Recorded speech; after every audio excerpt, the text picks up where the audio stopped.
আপনি কি জানেন যে ম্যাঙ্গো জুস আপনি আমের রস ভেবে খাচ্ছেন সেটাতে কোনো আমই নেই? হ্যাঁ, এটাই সত্যি। আমরা যারা ফ্রুটিকা মাজার মতন জুসকে আমের জুস মনে করে খাই, সেটা পুরোটাই তৈরি হয় মিষ্টি কুমড়া দিয়ে। কিন্তু কিভাবে জাদুকরের আমের মতন সুগন্ধি ও সুস্বাদু জুস তৈরি করা হয়, সেই প্রসেসটাই দেখব আজকে। তাহলে চলুন প্রথম থেকে দেখা যাক এই প্রসেস। ধাপ নাম্বার 1, কুমড়ো সংগ্রহ এবং সংরক্ষণ। জুস বানানোর জন্য সবপ্রথমে প্রয়োজন পড়ে পাকা মিষ্টি কুমড়া, আর এর জন্য মিষ্টি কুমড়া সংগ্রহ করা হয় বিভিন্ন কৃষি অঞ্চল থেকে। এই আধুনিক ডিজাইনের ট্রলির মাধ্যমে মিষ্টি কুমড়াগুলোকে সংরক্ষণ করা হয়। এরপর এগুলোকে একটা রোলারের মাধ্যমে গাড়িতে লোড করা হয়। তারপর সেগুলোকে ফ্যাক্টরিতে নিয়ে আসা হয়। এগুলোতে দেখলেন আমাদের দেশীয় মিষ্টি কুমড়ো। বিদেশে আরও ছোট ছোট এবং ইউনিক কিছু মিষ্টি কুমড়ো চাষ করা হয়, যেগুলো দিয়ে বিদেশে জুস তৈরি করা হয়। দেখতে আমের মতন মনে হলেও এগুলো কিন্তু মিষ্টি কুমড়ো। তারপর সবগুলো মিষ্টি কুমড়োকে ট্রলিতে লোড করা হয় এবং ফ্যাক্টরিতে নিয়ে আসা হয়।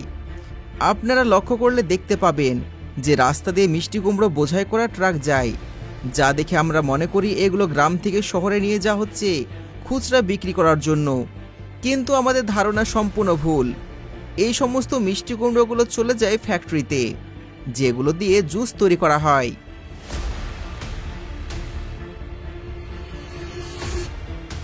ফ্যাক্টরিতে আনার পর সবপ্রথমে মিষ্টি কুমড়াগুলোকে গরম পানি দিয়ে ধুয়ে ফেলা হয়।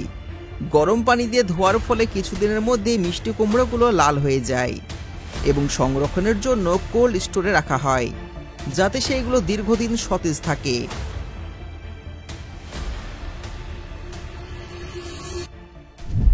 ধাপ নাম্বার 2, কুমড়ো কাটিং ও প্রসেসিং। এই ধাপে কুমড়োগুলোকে ছোট ছোট টুকরো করা হয় এবং এর মধ্যে থেকে বীজ এবং খোসা আলাদা করা হয়। তবে মিষ্টি কুমড়োগুলোকে দুইভাবে কাটিং করা হয়। অটোমেটিক স্লাইসিং মেশিন বা পেলিং মেশিন ব্যবহার করে কুমড়োর খোসাগুলো ছাড়ানো হয়, অথবা হাত দিয়ে খোসা ছাড়ানো হয়, যে প্রক্রিয়াকে বলা হয় ম্যানুয়াল প্রসেসিং। এরপরে কিউব বা স্লাইস কাটার মেশিন ব্যবহার করে ছোট ছোট টুকরো করা হয়, যা পরবর্তী পর্যায়ে লোডিংয়ের জন্য প্রস্তুত থাকে। তবে কুমড়ো কাটার সময় সেপারেটর মেশিন ব্যবহার করে বীজ ও আঁশ আলাদা করা হয়। অনেক ফ্যাক্টরি মিষ্টি কুমড়োর বীজগুলোকে শুকিয়ে বিক্রি করে, আবার অনেক ফ্যাক্টরি আছে যারা প্রসেসিং প্ল্যান্টে পাঠিয়ে দেয়, যেখানে কুমড়োর বীজগুলোকে প্যাকেট করে বীজ হিসাবে বাজারজাত করা হয়। কিছু কিছু ক্ষেত্রে বীজগুলোকে পশুর খাদ্য বা সার তৈরিতে ব্যবহার করা হয়, আবার কিছু কিছু ফ্যাক্টরিতে বর্জ্য হিসেবে ফেলে দেওয়া হয়।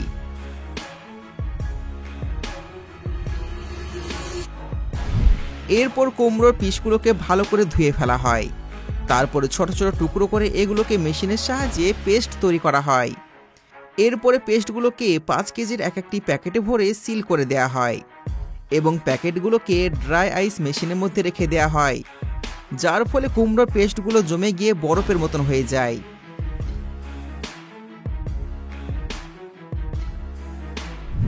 ধাপ নাম্বার 3, ফ্লেভার ও রং মেশানো।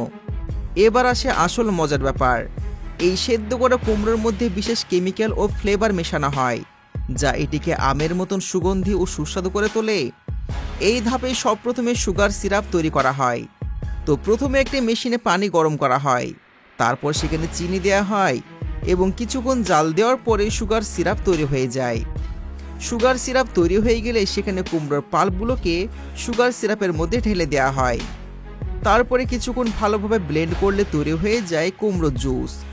কুমড়োর রং হালকা হলুদ হয়, এতে আরও কিছু রং মেশানো হয়, যাতে এটি একেবারে আসল আমের জুসের মতন মনে হয়। এবার আসল কথায় আসা যাক, যেখানে আমের স্বাদ কিভাবে আনা হয়। আমের স্বাদ আনার জন্য ব্যবহার করা হয় ম্যাঙ্গো ফ্লেভার এবং কনসেন্ট্রেট। কিছু কিছু ক্ষেত্রে প্রাকৃতিক ম্যাঙ্গো পাল্প বা কনসেন্ট্রেট ব্যবহার করা হয়, যা আসল আমের মতন স্বাদ এনে দেয়। পাকা আমের মতন স্বাদ বাড়িয়ে তোলার জন্য গ্লুকোজ সিরাপ বা ফুটরোজ সিরাপ যোগ করা হয়। আমের মতন হালকা টক মিষ্টি ফ্লেভার আনার জন্য ব্যবহার করা হয় সিট্রিক অ্যাসিড। আর আমের মতন সুগন্ধি তৈরি করতে ব্যবহার করা হয় ম্যাঙ্গো ফ্লেভার বা অ্যারোমা কেমিক্যাল।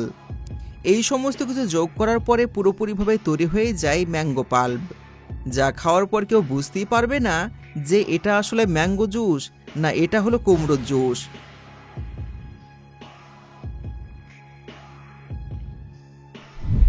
ধাপ নাম্বার 4, এবার আসে ফিল্টারিং এবং পেস্টারাইজেশন।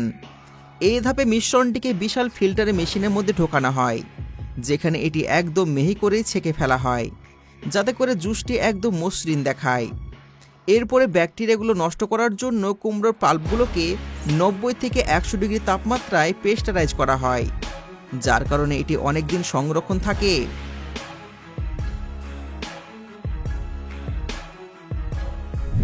ধাপ নাম্বার 5, বোতলজাত করা এবং প্যাকেজিং করা। এবার এই মিশ্রণটিকে বোতলে ভরা হয়। বোতলে ভরার আগে জুসকে টেস্ট করা হয়। বোতলে ভরার আগে জুসকে টেস্ট করার জন্য ল্যাবে পাঠানো হয়। ল্যাবে বড় বড় সায়েন্টিস্ট দ্বারা এগুলোকে টেস্ট করা হয়, যাতে করে বোঝা যায় জুসগুলো খাবার উপযোগী কিনা। তারপর সমস্ত টেস্ট কমপ্লিট হয়ে যাওয়ার পর পারমিশন দেওয়া হয়। তবে প্যাকেজিং করার আগে বোতল তৈরি করা হয়। আর বোতল তৈরি করার জন্য প্লাস্টিককে 110 ডিগ্রি তাপমাত্রায় মেশিনের ছাঁচের মধ্যে ভরে দেওয়া হয়, আর মেশিন অটোমেটিক বোতল তৈরি করতে থাকে। কিছু বড় বড় বা একাধিক পণ্য উৎপাদনকারী ফ্যাক্টরির নিচে থেকে প্যাকেজিং ম্যানুফ্যাকচারিং ইউনিট স্থাপন করে, আর সেখানে নিজেরাই বোতল তৈরি করে থাকে। কিন্তু এটি সাধারণ ছোট বা মাঝারি ফ্যাক্টরির জন্য আর্থিকভাবে লাভজনক হয় না, তাই তারা বোতল কিনে নেয়। একবার বোতলগুলো তৈরি হয়ে গেলে ভালো করে ভেতরটা পরিষ্কার করা হয়, তারপরে বাতাস দিয়ে ভেতরটা শুকিয়ে ফেলা হয়। এরপর বোতলগুলোকে পাঠিয়ে দেওয়া হয় জুস লোড করার জন্য।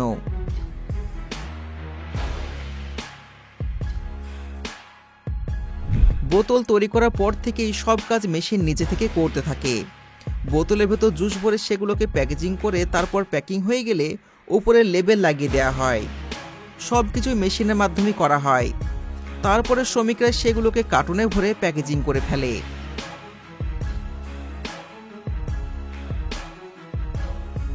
ধাপ নম্বর 6, বাজারজাতকরণ।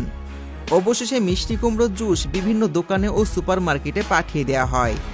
বড় বড় গাড়ি এসে ফ্যাক্টরি থেকে জুসগুলোকে লোড করে নিয়ে যায় এবং বাজারে ছড়িয়ে দেয়। আমরা যখন এই জুসগুলো বোতল থেকে খুলে খাই, তখন আমাদের মনে হয় যেন আমরা আসল আমের জুস খাচ্ছি। এখন প্রশ্ন হচ্ছে একটাই, এটা কি আমাদের সঙ্গে প্রতারণা, নাকি এটি স্বাভাবিক একটা প্রক্রিয়া?